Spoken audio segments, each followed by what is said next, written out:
First question I have, I believe it's 5 questions in a row, written by type on a piece of yellow paper. But what does this mean? Matthew 24:19. Woe unto them that are with child, and to them that give suck in those days. Strangely, not knowing that, I was going to say this about the woman, and here it is in this time, the first question. Now, Matthew 24:19, Jesus had been asked 3 questions.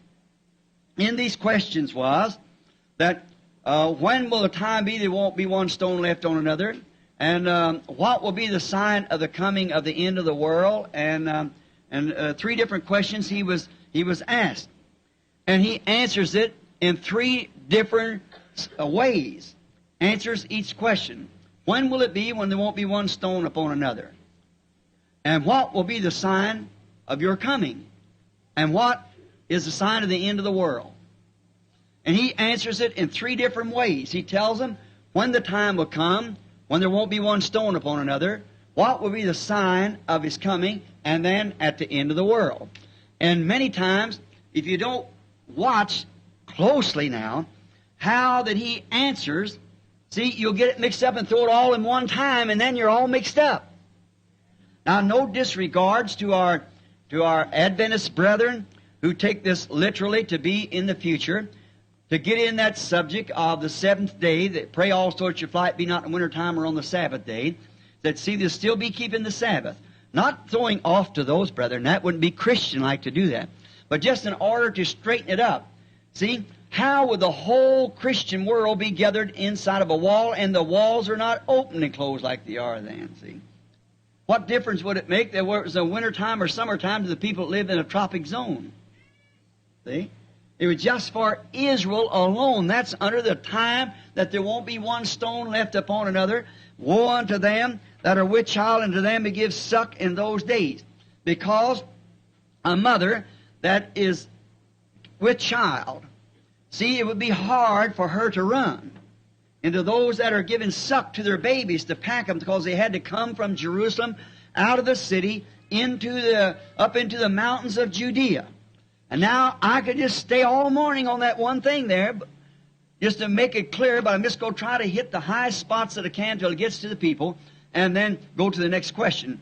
Now, Jesus had told them that when you see Jerusalem compassed about with army, then let him that's in the field don't return back into the city to get his coat, take anything out of his house. Don't return back into the city at all, but flee into Judea, for there will be a time of trouble not since the world began. And that all come to pass in the days when the Roman general Titus besieged Jerusalem, burnt the city, and there was only, and killed the people till the blood flew out of the gates and rolled out of the streets. He besieged it, I don't know just how many years it was, that he just took his armies and come up and just camped right around the city, and even the people, the women, boil their own children and eat them. Eat the bark off the trees, the grass off the ground. That was for rejecting the Word. That's what caused it. And then, now those who had received the Word, as Josephus, the great historian, writes, he called them cannibals, said they was eating a body of a man called Jesus of Nazareth, who Pilate crucified, and they come at night and stole away his body, and these people took it out, cut it up to pieces, and eat it. It's taking communion, you see. They didn't know. That was just a tale going around like they have today about us and the rest of Christians, you see. They say those things. But now, those people that were, pray that your flight not be in the wintertime, Judea was snowbound. See, Christmas? Now, how was Jesus born up there then? In a snowbound hill. Pray that your flight be not in the wintertime, neither on the Sabbath day. See? Because on the Sabbath day, the gates were shut, and they'd be caught right in a trap.